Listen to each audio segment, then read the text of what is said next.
Let's go, gang. It's lightning round. It is Kevin Tompkins. It is Andrew Cooper.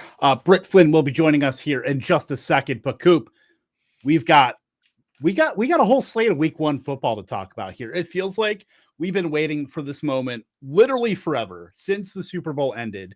And now we have new data points, new things to talk about. How did week one treat you, Coop? Honestly, it was amazing. But I'm kind of, as you know, I'm a bit on the nerdy side. I actually love this is the part that I love best. Like I do, watching football is the best part. But combing through the data after the first week, seeing where we were right, where we were wrong, what we can glean, what we need to see for next week, seeing Britt Flynn's lovely face. These are the things that we love about week one. We love about this show. So I'm fired up to kind of go through it and see. The thing is, every week, and this goes for the first, it actually never stops because it's such a small sample size sport, but we're going to have new questions every week and we're going to have questions answered every week. So week one, you get the most of them and it's the biggest shift in our rankings, but we still have a bunch of questions that we got to look at and say, what are we looking for next week? Like how are we planning ahead? Who are we stashing? That's what makes this game fun. So what's up, Britt? How's it going, guys? I'm looking for somebody to repair my heart that's been ripped out and stomped on after the Aaron Rodgers news. I know. Shame. That's as many snaps as he played yesterday. Yes, I know, dude. It's so tough. It's like after the whole and even as a Patriots fan, I mean, like if we're talking about Patriots fans, maybe one of the best possible outcomes would be the Jets beat the Bills and lose their quarterback. But just from a football fan in general, this is one of the worst things that could happen. Nobody wants to see these guys get hurt. We want to see what Aaron Rodgers has. We want to see what this team put together. And honestly, the team, the worst part is the team looked great. Like this team won with Zach Wilson. They probably would have crushed with Aaron Rodgers, right? So just a shame that that we're not going to get the full experience that we're supposed to get. Yeah, 39-year-old Aaron Rodgers. I mean, Achilles injuries are tough on, as we've seen with Cam Akers, with Deonta Foreman, Arian Foster, Marlon Mack, Isaiah Crowell. Now you're putting an Achilles injury on a 39-year-old quarterback that's already had sapped, athleticism. Obviously, he's an older quarterback. We're not expecting him to be the Rodgers of old, but geez, this could be the end of his career. Like, not to throw out hyperbole, but you're looking at 18 months for an Achilles injury. It's bad. It's rough. You don't want to see it. You don't want to see it, but let's talk about the things we want to see, the great things, the highlights, if you will, of week one. So Britt, I'm not to bury the lead or anything like that, but we do have a cover boy on our YouTube thumbnail, and I believe you want to talk about him. I do, and this is Brandon Ayuk. He is that dude. If you guys didn't catch our flag plant show, I said that Brandon Ayuk was going to be the guy over Debo, and he was more than that guy. He looked so good, led the team in targets, caught every single one of them, 129 yards, 2 touchdowns against a defense that was supposedly very good. That's why that over-under was only set at 40.5, and absolutely torched everybody with Brock Purdy in his first game back from a UCL injury. I mean, what more can you want out of Brandon Ayuk? Not to mention, like when you go back and watch the highlights, sometimes with these plays, it's guys that are just completely uncovered. Calvin Ridley had the play where he fell down and no one touched him and he got up and got all those extra yards. With Ayuk, he earned every inch there. Same with like Zay Flowers, like the both of them making incredible plays and they earned everything they got. So man, can't be more pumped. And us, I know Britt, you had the flag plant, so you were fully in, but us as a company, we were just Ayuk pretty much straight up over Debo. Like which if you rank it that way, you're never going to have Debo. And, Debo is going to have his weeks. He's a great best ball player because he will have a week where he has a touchdown. He has a rushing touchdown. It's just hard to predict when and where that will come. Whereas targets are easier to predict. And it looks like Brandon Ayuk's going to get plenty of them. So yeah, Ayuk, baby. Yeah, I think we might have seen the flippening, but I don't want to discount Debo too much because it was encouraging. He had a 10-yard ADOT in week one. So he's had a couple carries, right?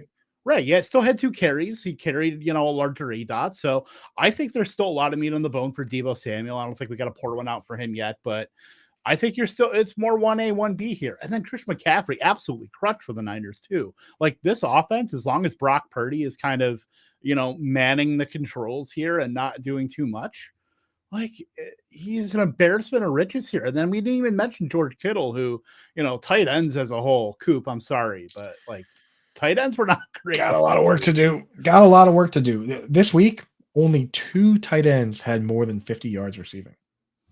Only 2. And they were Hunter Henry had 56 yards and Luke Musgrave had 50. That is rough. I know we had a lot of injuries, but come on, boys.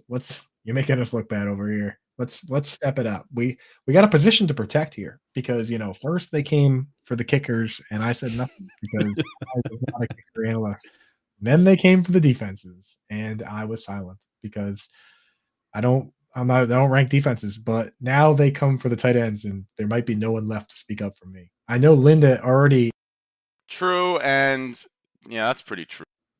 Tight end. Linda kicker guru is already out there. Like kickers are better than tight ends. And I don't really have much argument to make this week. So come on, boys. We got to ramp it up. Let's go. Let's get Brock Bowers on the squad and let's get some. Yeah, right. Let's get Mark Andrews and Travis Kelce back and let's get back up to standard at least because my goodness, what a mess. Yeah, absolutely. Pretty gross to the tight end position, but we're just going to be talking about wide receivers here because let's look. Calvin Ridley, he was gaining some steam at the end of draft season, going up into like that 2-3 turn range and maybe into the second. And you can make a case, I kind of banged the drum. I think I had, the con side of the should you be drafting Calvin Ridley article, but I'm ready to eat some crow. Crow will be eaten today by Kevin Tompkins because Calvin Ridley looks like a top 8 wide receiver, like at worst. Like I think you got potential alpha wide receiver 1 at a wide receiver 2 price. Like he absolutely crushed in this offense, and it doesn't help that you're going to see less Christian Kirk gumming up the works there because he was pretty much the pure slot guy next to Zay Jones, obviously ETN had some good moments too. Evan Ingram's there, but like Calvin Ridley is just eaten ahead of everybody else in this offense, and it's not like Trevor Lawrence like just peppered him, here and there. Like from the go, it was Lawrence and Ridley like locked in. You love to see that. The 2 best friends that anyone could have. But no, for real, I was bartending on Friday night and this guy recognized me and he goes, "What are your thoughts on Calvin Ridley?" And I said, "I drafted him in the second." And he goes, "Do you think he's wide receiver 1 or wide receiver 2? And I go, "Wide receiver 1 easily." And it was so amazing to see that not only pay off, but pay off so quickly. Like Ridley is that dude. Right. And the thing is that it's so easy in hindsight to look at it and be like, oh yeah, Ridley's awesome. They traded for him. But people forget the risk that you just took. The guy hadn't played in a year and a half, right? Yep. So you took a big risk for the big payoff. That was the thesis of my argument, was that he hadn't played since mid 2001. Right. So it's like, yeah, the risk is there. Same thing with, I was just on with Matt Kelly with Player Profiler, and I said this there that Anthony Richardson, this week you go out and look at it and he scores a touchdown, he rushing touchdown, throws a touchdown pass, and you're like, okay, that feels pretty good. We like that, without really acknowledging how bad it could have been. Like, remember when Malik Willis came in last year? It was a nightmare, right? Remember what it looked like with Kendall Hinton or even Josh Rosen? Like, people forget what truly, truly bad football looks like. It looks like Johnny football out there with the Browns or any of those Browns quarterbacks over that span. So the fact that Anthony Richardson came out and had a rushing touchdown and threw a touchdown pass, like, you don't realize how important that is, that it even looked like football at all. Like, I'm starting everywhere I have Anthony Richardson. I'm just like, I drafted Jared Goff and Anthony Richardson in one league. I'm just dropping Goff. Like, Richardson's my guy now. I'm rolling with it. So let's go. What's up? Try to tell you. That's okay. It's okay. We got you on board. We got you on board with the sexy young rookies. I was always we beat him. We beat you to death with them. Were you starting him this week? No. I did in Scott Fishbowl, actually. There you go. I had to start him in that's a a 2 QB league. 2 QB league. You start easy start in that format. Britt. It's a great pick. That's the layup line. Starting him in your single QB league, that took some stones. That gets the wheelbarrow out. Yeah, I mean, yeah, you're right. Well, Britt's got the wheelbarrow at all times because it is what it is. Anyway, so we do have some obviously Ann in the chat. Good morning, Albert, Toronto, Dave. We have some FAAB questions in here, so let's hit those real quick, and then Coop will talk about your highlight for week 1 here. So AS, who should I add 100 FAAB? I'm Nakua, Kelly, Kyron, Hillborn. Let's take a look here. Wide receivers are Cooper Kupp, Hopkins, Watson, Flowers. RBs are Najee, Pacheco, Swift, Kamara. So I'm thinking probably running back with that team. Kelly or Kyron for me. And then, with Eckler banged up, Cam Akers is like the biggest hold in holding history right now. I don't think the thing is like the Cam Akers, Kyron Williams split is pretty clear. And this happened last year too with Darrell Henderson. I want to go, but part of me wants to go for Justice Hill just for the possibility that he might be the starting back and the pass catching back. I know that team doesn't really pass much to the running back anyway, but I kind of want to go Justice Hill over those guys. Britt, totally talk me out of it, Britt. Well, Justice Hill had 8 attempts and 9 yards. His box and 2 score touchdowns. stat, but his box score stat is very much skewing his efficiency. Yeah, Gus Edwards is going to be the guy. Harbaugh's already gone out and said that they're not going to pursue another running back in this market. Nice. And that, to me, Gus Edwards having a history with the team, knowing the team, being the more efficient of the two, Edwards is the guy for me. I really like Josh Kelly because I think with Kellen Moore, we saw a little bit of that dual or double-headed backfield. And now Austin Eckler has an ankle injury. Yep. So Kelly could just take over as the bell cow back in this offense. But if you want some more answers, go check out that waiver wire article on fantasyalarm.com. Whoa. And we'll be talking about it later on here too with our waiver wire draft. We'll be talking about what we're going to do on waivers here. So stay tuned for that. Daniel Kavanaugh here. How much FAAB would you drop on Roshan?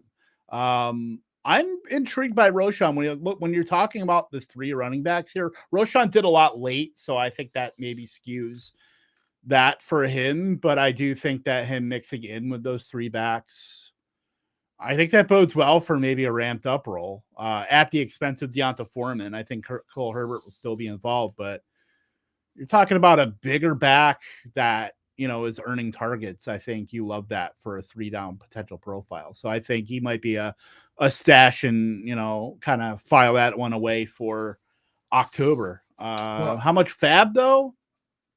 That's 7 to 10%.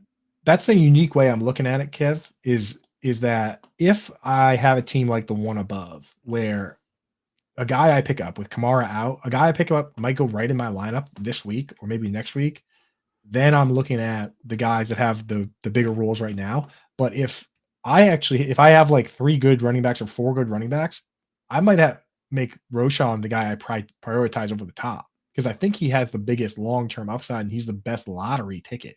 Like, what if he does just prove that he's the best guy and he carves the whole rollout? So to me, it kind of depends where I'm at. If I need a guy right now, then I'm going for guys like Kyron Williams and Joshua Kelly. But if he's going to be my 4th or 5th guy and I'm just looking for the most upside, it's hard to argue that Roshan doesn't have the biggest upside, right? Like of all these guys. I just think that whole Chicago backfield is going to be just a mess and a committee. And I don't know if I would drop any FAAB on him. Roshan's not really being talked about in most of the waiver wire articles as like a big person to target. I think that you could probably get away if you want him to be a bench stash, maybe drop like 1 to 3% on him. Oh yeah. I'm not saying like that you go crazy dropping the money. I'm just saying that like you might just want to skip the other guys and focus on him. I don't know. I don't think that I would say to skip Kelly. I don't know. I mean, I'm not sold on Roshan. I'm not sold on the Chicago Bears offense in general, actually. It's just the reason I say that long-term upside in possibility is that Joshua Kelly's never going to outright take the job from Austin Eckler and be the starting back, whereas at least it's possible with Roshan. That's in the range of outcomes for Roshan. That's why for me, it's like Kelly is definitely the safer and better guy if you need to start somebody first If you couple need weeks. points for week 2. If you need to actually start the guy and you're going for a handcuff plus that you can start in your lineup, then Kelly for sure. You could probably start him right away, given what we saw this week. But if you're looking for somebody to maybe be the home run hitter, then I just like the idea of, hey, maybe right now they're kind of trying everybody out, giving everybody a couple handoffs, and maybe they do that all year long. But maybe this guy is just the best guy in the backfield, and he ends up being the guy. That's the intrigue for me, Britt. But I agree that if these guys are anywhere close to your starting lineup, go for the guys who are actually playing right now, Kyron Williams and Joshua Kelly. Yep. Yeah, I agree. And then Ann in here. By the way, I will be putting out a tweet later on today about Lightning Round Best Ball Championship 3. Ann is currently the leader in the clubhouse after week 1. So whoa, want to shout out Ann here, who is at the top of the leaderboard looking down on everybody. We'll post that up later today. But what is y'all strategy with FAAB? Go fast and hard early on, or save FAAB for later on in the year? Now, this waiver period might be the strongest waiver wire that I can think of, at least much stronger than almost any of them last season. I don't know about you guys, but there's a lot of options and people are going to be spending a lot of their budget, I feel like, this week. I would say that this is all dependent on how big your bench is, because you don't want to go crazy dropping, your stash guys, your guys who underperformed in week 1, who may be potential performers down the line. So the question really depends on your situation, which I hate to say. I know that that's a wishy-washy answer.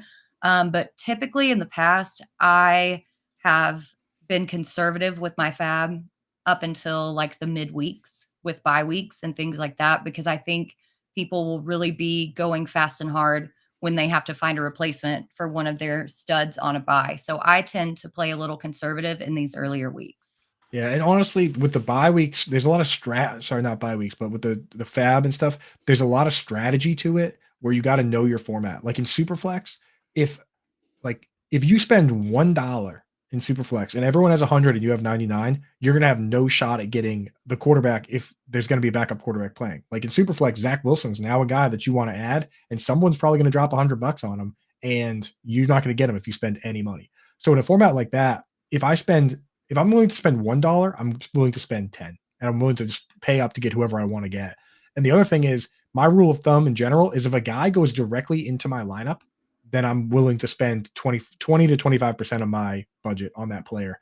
If I'm going to play him this week, it's worth the money for me. So those are some rules of thumb that I kind of utilize.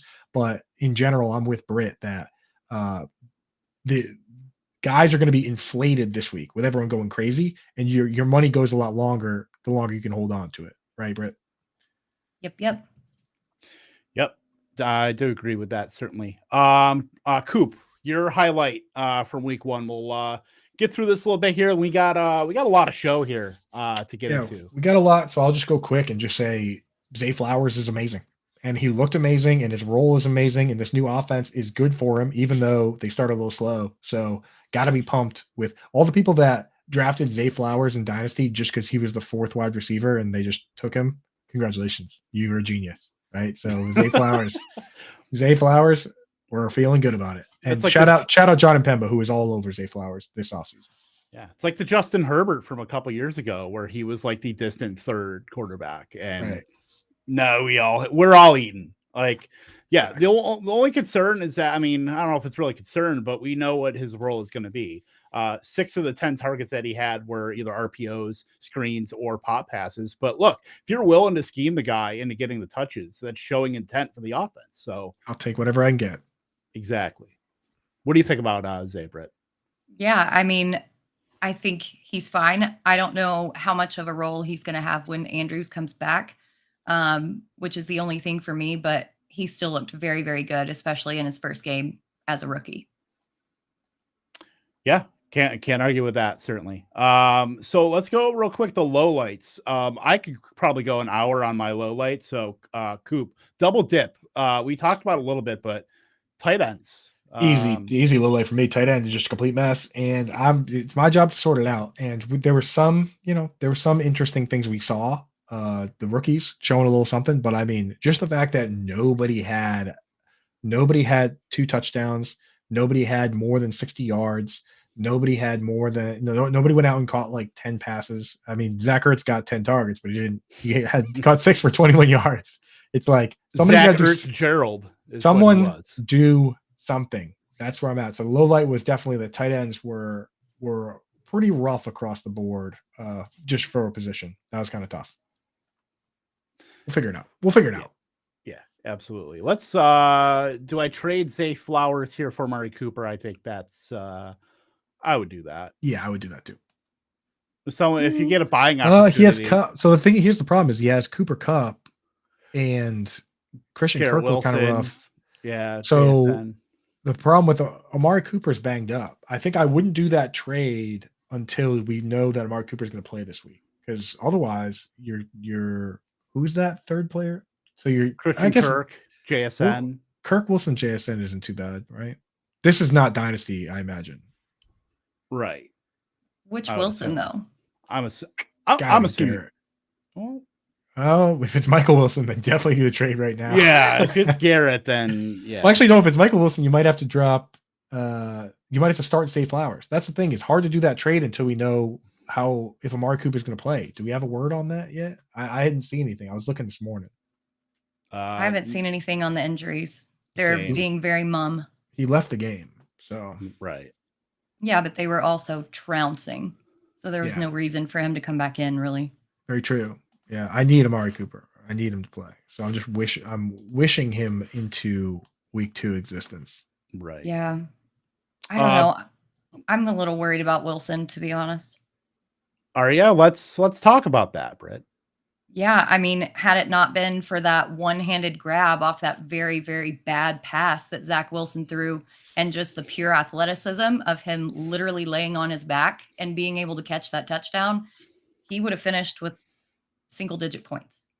I mean, it is not a good outlook for Garrett Wilson. It's not a good outlook for really anybody on this Jets team. I don't think it's a good outlook for Breece Hall or Dalvin Cook, because if they don't respect the pass, then they're just going to stack the box the entire time. And I don't think that this offense is going to be very efficient at all. I think that the wins are going to have to come off of the back of the defense.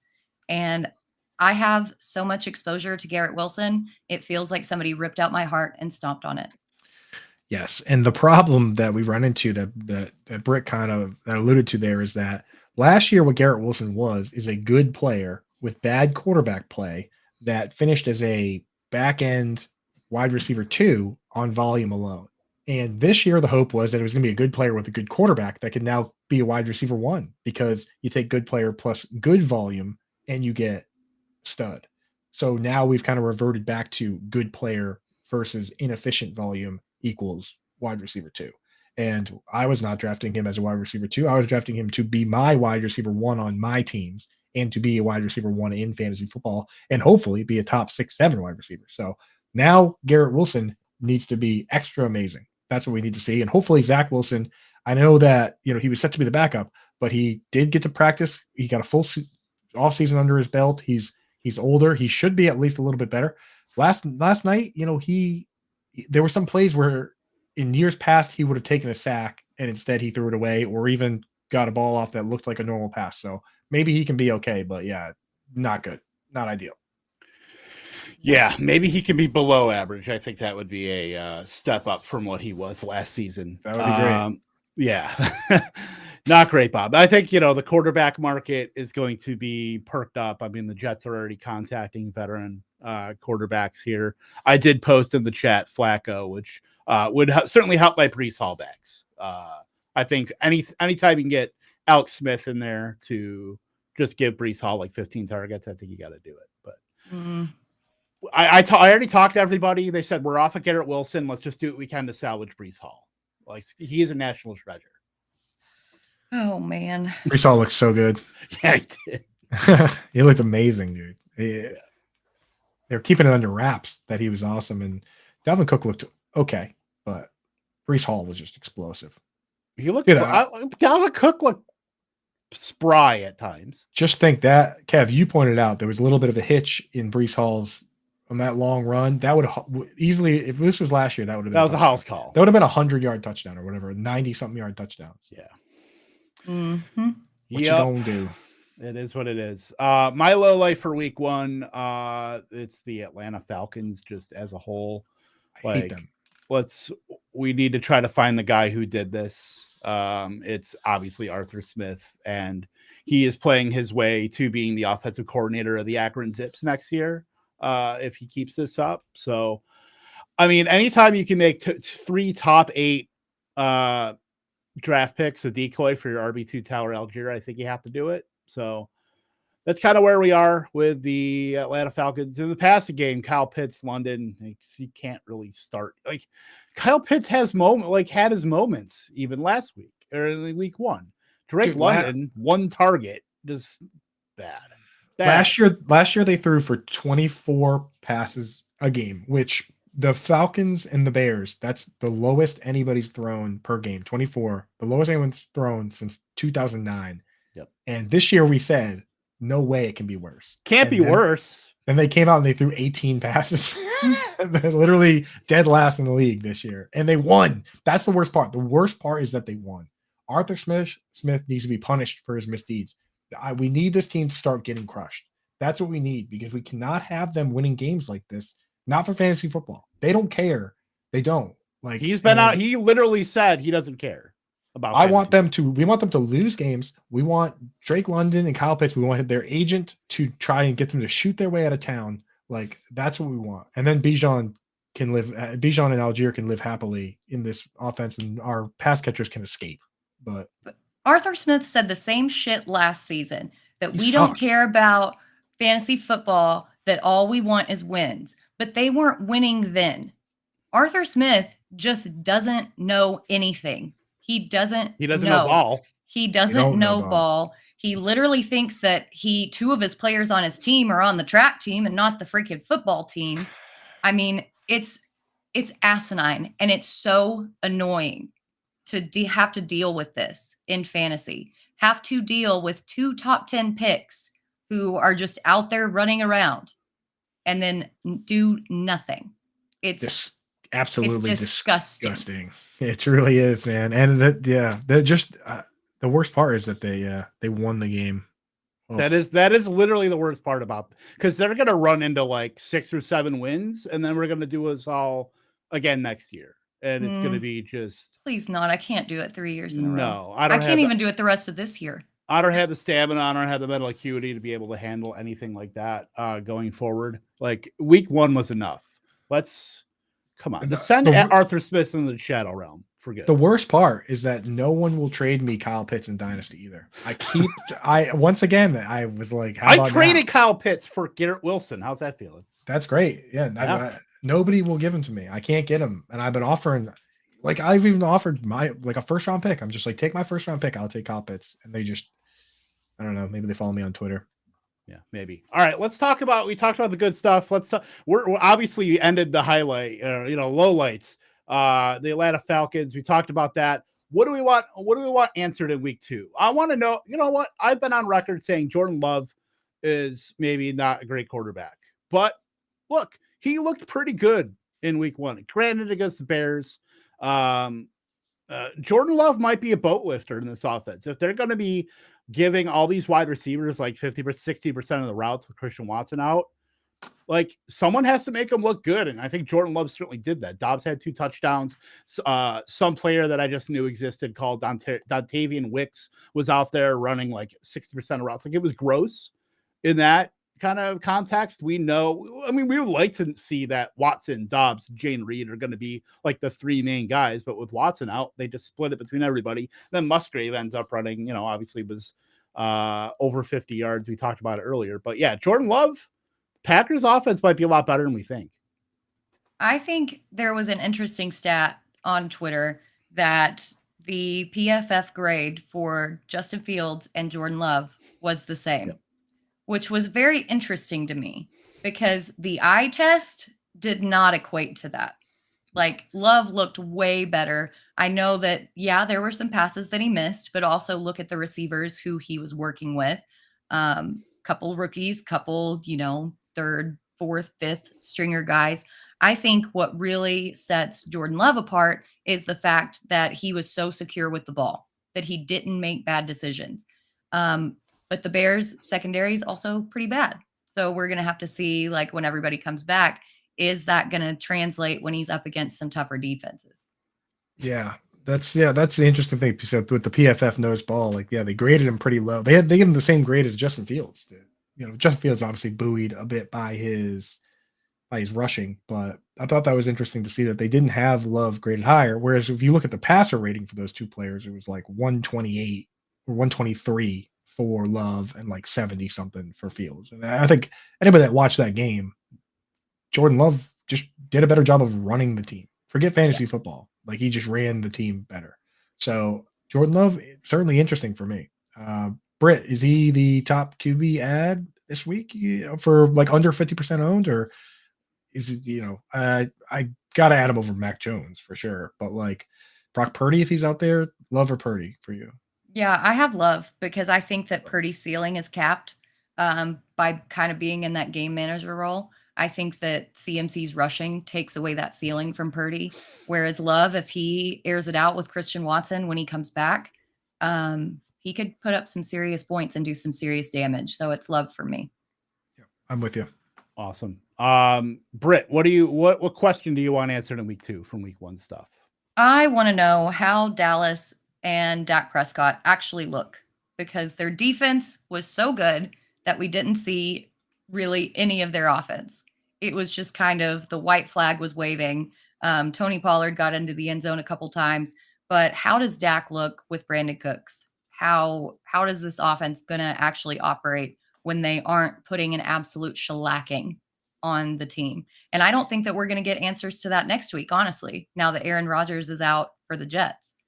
So it could be a long season.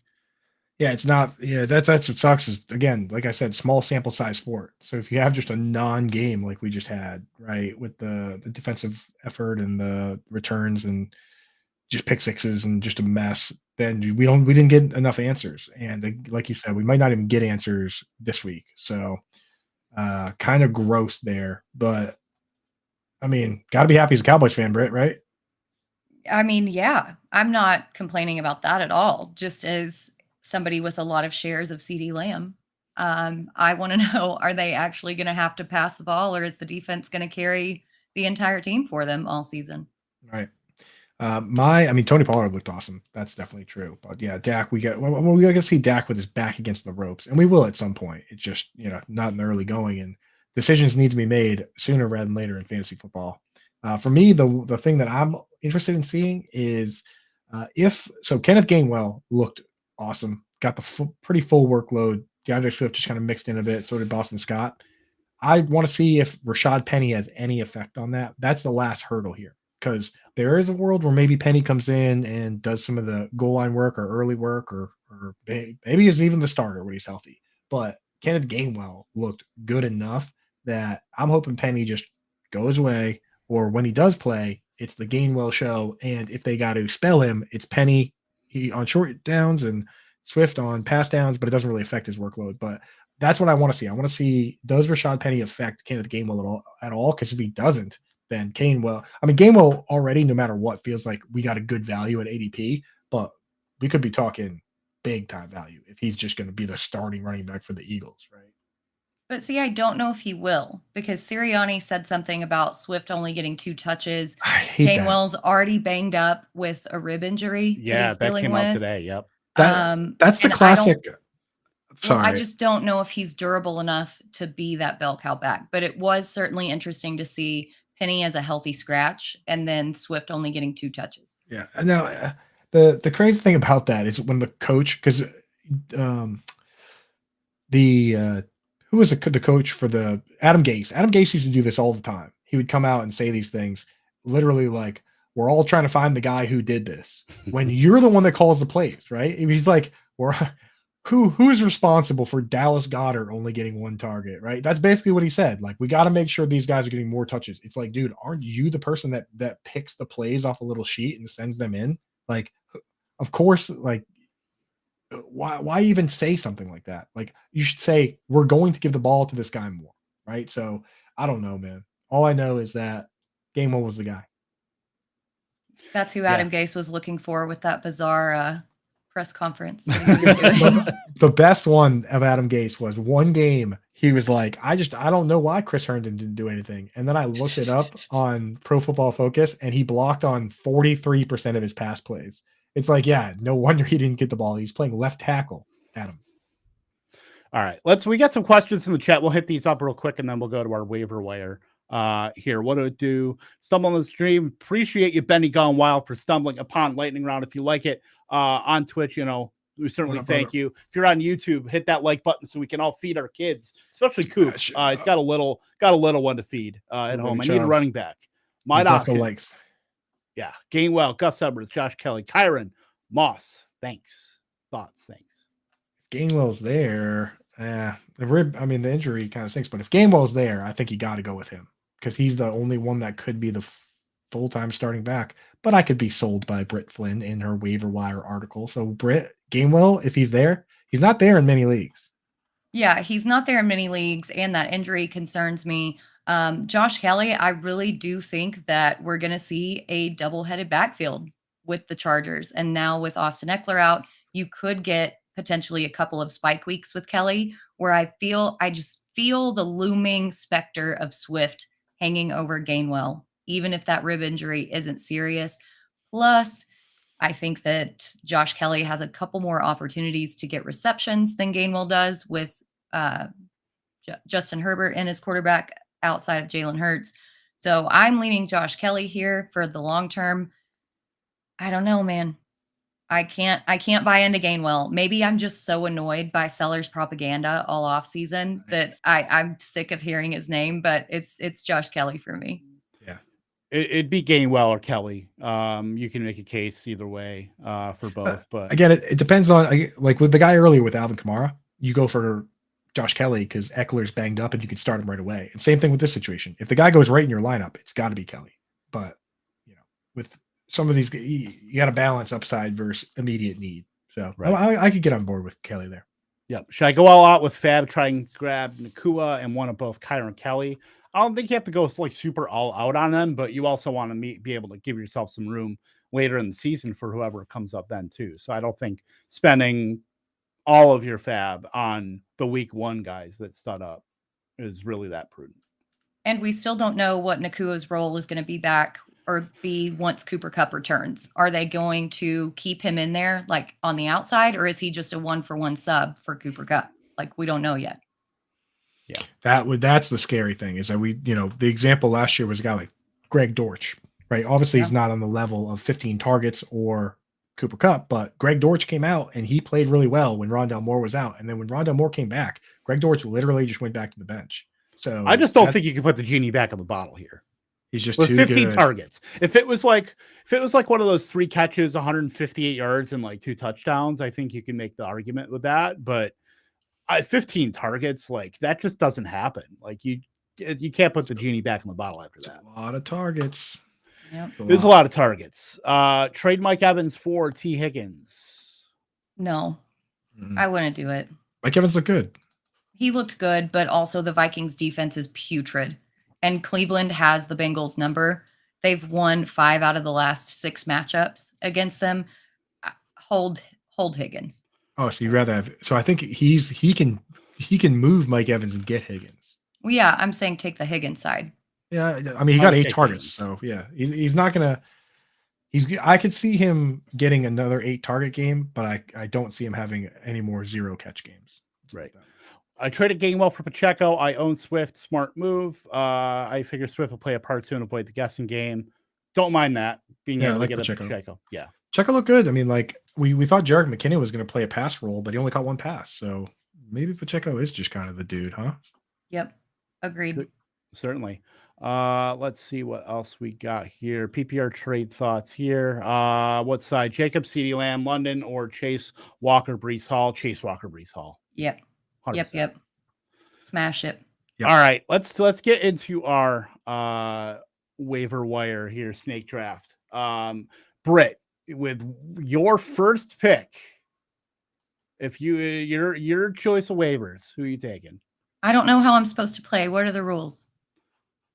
Anybody under like 50% on ESPN Yahoo. But are- What went. about But are Yahoo? we like doing FAAB? Are we doing like No, snake draft? You can take whoever Just- you want. it's just Yeah. okay? This is hard without, knowing who I need, because I normally do waiver claims for need, but I Right. think that I'm gonna look at Zay Jones, to be honest. Yeah, he played a ton of snap. I mean, like the rumors were true that Christian Kirk was just going to play the slot, huh? Because Zay Jones played out wide. He played more snaps than Calvin Ridley. I think I was looking at it, was like 62 for Jones, 57 for Ridley. So, yeah, he's a full-time wide receiver. I think that's a good pick. Yep. Puka Nacua for me. I get it. 50, like I said, I'm just saying 50 targets. It's hard to put that back in the bottle. I think he's at least earned himself. But, look, him and Atwell can play. Like, I think they've at least shown that on a team that we didn't know what was going to be happening outside of Cooper Kupp. And now, and Higbee, I guess, is there too. But as far as the wide receivers, like, it was literally a mixed bag. And now Puka Nacua has shown that he deserves more run. And I think he can be, even with Cooper Kupp there, at least a solid number 2. I mean, it's not Ben Skoranek. It's not Brandon Powell like it was last year. So I'm still, all he has to get is 7-8 targets. And as long as Stafford is healthy and is back there, I think that's certainly attainable. So I think he could be a top 30 wide receiver, this season, as long as he's getting, 6, 7, 8 targets a game. I tell you, it's the ghost ship corollary, man, with those ghost ship offenses. If they got no one else to throw to, so get him in there. I'm gonna go with the top running back. I'm looking at Yahoo, so I can't go with Tyler Algier. That would be who I would probably get in some of these other ones. But on Yahoo, Joshua Kelly's owned in he's available in every single league, and with the starter banged up, you can actually start him right away. So I'm gonna go Joshua Kelly there. And then with my second move, because we're doing a snake, right? Yeah. With my second move, I'm actually going to find a way to stash Luke Musgrave here, where Sam Laporta and Dalton Kincaid are already rostered. The thing with Luke Musgrave for me is I wanted to see him. This was a bad matchup for the tight end. Good matchup for the wide receivers, but Eddie Jackson is actually kind of a killer for tight ends. So I didn't like Luke Musgrave in like DFS or starting him anywhere, but I just wanted to see him line up at wide receiver. I wanted to see him play a full snap share. Not only did he do that, but he caught one pass where he fell down at like the 5-yard line, Kev. And there was another one that he was open and the ball just didn't get there. So Luke Musgrave could have been the tight end 1 on the day if that ball was just a little better thrown, right? If he scores there, he has the same number of yards. He has more yards and a touchdown than Hunter Henry has. So Luke Musgrave could have easily been the tight end 1 on the day. And I definitely want to stash him wherever I can because he at least has a chance of upside versus so many guys out there like the Irv Smiths and the Garrett, the Gerald Everetts that clearly aren't focal points of their offense. Certainly. I'm going Justice Hill here. I do like him as far as his high value touch potential versus Gus Edwards, where I do think Gus Edwards can be, while efficient, still probably the archetype of the in between the 20s running back, or Justice Hill. Took every single short down and distance, long down and distance, all but like 1 or 2 long down and distance snaps. Inside the 5 attempts, 2 of those went to Justice Hill. So I do think, with a game plan, so I think Hill does see it a little bit to Edwards, certainly in the red zone, in the green zone, but high value touch wise, I do like Justice Hill's potential, at least if they're going to keep this in-house, more than Gus Edwards. But I do think Gus Edwards is certainly a worthy addition as well. I worry about Hill's efficiency, but it's not my draft. It's your draft. I'm going to go with Romeo Doubs. I can't wrap my brain around this rostership, maybe because he was injured when people were drafting, but the highest rostership that I'm seeing is 45% in sleeper leagues. In ESPN, he's 19.1%. I know that he didn't see many snaps, but we already knew that he was on a snap count, and Green Bay knew what they wanted with him and how they wanted to utilize him. Getting 2 touchdowns right there when you've got Aaron Jones and AJ Dillon, they want to make Doubs a part of that passing game. And I really think going forward, once that hammy heals up, he's going to be a really great asset. And next is harder. Depending, since Coop took Josh Kelly. You know what? I'm gonna go out of left field here, and I'm gonna take somebody for a stash play. I'm gonna take Sean Tucker. Ooh. Yeah. So Rashad White looked absolutely atrocious. Like thank God for Cam Akers. Like we say in Arkansas, thank God for Mississippi. Rashad White saying thank God for Cam Akers, because otherwise we would all be talking about him being the worst running back in the entire league. Sean Tucker was talked about as being a top 3 running back prospect in this class before that medical issue came. But now that he's cleared, I think that as the season goes along, he's going to have a really big role. Yeah, I mean, it's Rashad White, like he got the usage, but how long is that going to last? If he has another game like that, it's going to go from, the 70% that he got with like 10% for Tucker. It's just going to he's going to keep eating away at it. So we need Rashad. If you have Rashad White, you need to bounce back this week. You need it bad. Yeah. There's a couple options here that I could go to, but I think one that sticks out here, Tajay Spears. I don't think that's not Coop's pick, because apparently I know how to work the go. Give me him. No, Give me him. Can't have him. No. Look, it was really weird that Derrick Henry didn't play the opening drive. It was Tajay Spears that was in there. So maybe this could be like a bit of a Dion Lewis kind of Tajay Spears might have some standalone value, but Derrick Henry's going to be out there. I don't think that's going to be eating too much into Derrick Henry. But look, it was really interesting that Tajay Spears, of all people, outsnapped Derrick Henry. Maybe they're managing him more. That's gonna certainly help Tajay Spears. So I think as a stash, you almost have to roster him. I think he's 11% right now on ESPN. Yeah, not a lot. And he got every third down snap. More snaps, dude. It's crazy. They finally have their third down back. It only took 12 years.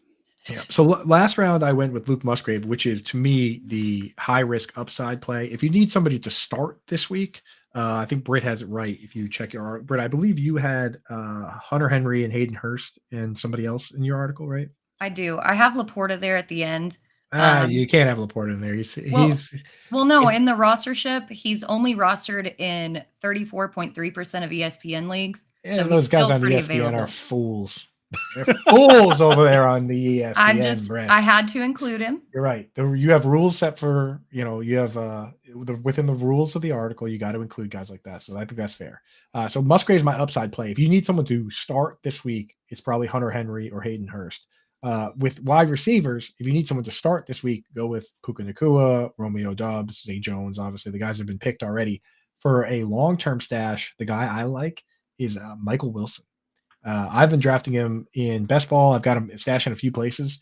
We had hoped that there's barriers when you have rookies and things like that. There's the first barrier is just playing, right? So that's what we wanted to see this week. We wanted to see if Michael Wilson was going to actually be the split end for this team. He played, even as a rookie, 56 of 62 snaps. That's more than Marquise Brown, way more than Rondell Moore. Zach Pascal played 5 snaps. And Pascal's the only other guy that has size that's even close to Michael Wilson. So give me Michael Wilson and just say, hey, you know what? This guy played the whole game. He got a couple targets. What if he gets a little more comfortable with Josh Dobbs, and now on a team that doesn't have a whole lot, he's making some moves. So Michael Wilson's my long-term stash. Can't trust him, but I like the idea. I hear you. We only have a few minutes here. Do we want to whip up a quick DFS lineup real quick? Yeah. I'm down. We got to go real quick. In the 5K Guinness Time Challenge here. So obviously we're going to be we're going to do it the reverse of let's do a showdown for Thursday. We only have 5 minutes. Okay, let's do that then. Quick showdown. Let's change up the entire thing. Sorry. Thanks, dude. Well, we got to get out. We got to get out within the next couple minutes. Well, give me a second here. Yeah. Fill some air. We got to go to the lobby. Justin Jefferson, no matter what. I mean, this No. Thursday game is awesome. Actually, I guess he's getting Darius Slay and James Bradbury. Exactly. right? No, Justin Jefferson is the biggest fade for me. Tommy Schlockenstein, captain. Who? What? Was he TJ negative 300? Hack'em Sock'em Albert Robot, dude. Alberto? TJ Hawkinson. Now, if Hunter Henry can be the tight end 1 against this defense, then TJ Hawkinson can be the superhero. I actually do like Hawkinson a lot this week. You still like when I call him Tommy Schlockenstein? It confused me is what happened. It wasn't that I didn't like it. I was just very confused. Oh, Who we liking in the captain here? Everybody's going to take Jefferson and Hurts. Hawk. I think Hawkinson could be a nice pivot, to be honest. I do like that. I also like Addison too for some savings, and hoping that he can maybe flip Osborne this week. But I do like Hawkinson as well. You save some money with Hawk at captain too, because like You if you do. want to put Jefferson or Hurts at captain, it's like 1,800. Hawk only costs you 10. Is this a 4-2 Vikings to Eagles build where Vikings might be playing from behind and passing? And then you take Kirk Cousins dig yourself a hole and dig yourself out of it. I think you still have to play the Eagles defense though, just because of the risk of interceptions and sacks and things like that. I think that's a good play. I really think that's a good play. So we're going to start the Eagles defense, but also start Cousins. I think Cousins is the one quarterback you can do that. It's like That's what you're hoping. You're hoping versus for the Jameis touchdowns. Winston. Right. Like I like that on like clear, the defenses on clear things, but I do like where they both can get there in this, and it's different. Yeah, a pick six is also honestly great for quarterback. You could go and you march down for however many, march down for 60 yards, throw a pick six, get it right back. Yeah. All right. So Hawk, Cousins, Eagles. Is there a Dallas Goedert? There's not a Minnesota death piece. Like that's not happening. Dallas Goedert's going to be. There isn't an Eagles one either because there really isn't. I would say let's throw in AJ Brown, but let's get him in there. Goddard's going to be super low owned because he just put up a goose egg, but it's because he faced Kyle Duggar, not Adrian Phillips and Kyle Duggar. But Kyle Duggar is kind of a tight end killer. So Goddard, even though I was fading Goddard in drafts and in DFS last week, this week is he's primed for a bounce back. I mean, the coach said they were going to give him the ball. So. Hurts doesn't give us any room. You can't. This is going to be hard to throw 2 quarterbacks in unless you want to throw in a kicker. Well, we got to get out soon, so we got to make a decision. Hurts and Greg Joseph. Yep. Yeah, throw the kicker in there. I like that. Hurts and Greg Joseph. All right, this is going in. Well, we'll put this in somewhere, but I put it in. I just put it in. Bing bang bong. I just put $700 on it. Look at that. We're gonna get out of here in just a minute. But any parting thoughts before we send you guys off to learn fantasy football? I just hope everybody has fun and gets everyone that you want off of waivers. Yes. Let's all stash Puka Nacua and let's all stash Josh Kelly and Kyron Williams. And you know who we did talk about was Rashee Rice, because he played Thursday. He fell through the cracks. I like him. He just didn't play a full snap share, but he's definitely a stash for me. I already had him stashed a couple spots. I already got a lot of money on him to win Rookie of the Year, which isn't going to happen, but that's okay. 100%. All right, we are out of here. Stay tuned for Alarm Fantasy Football coming up at the top of the hour. For Britt, Flinn, for Andrew Cooper, Kevin Tompkins.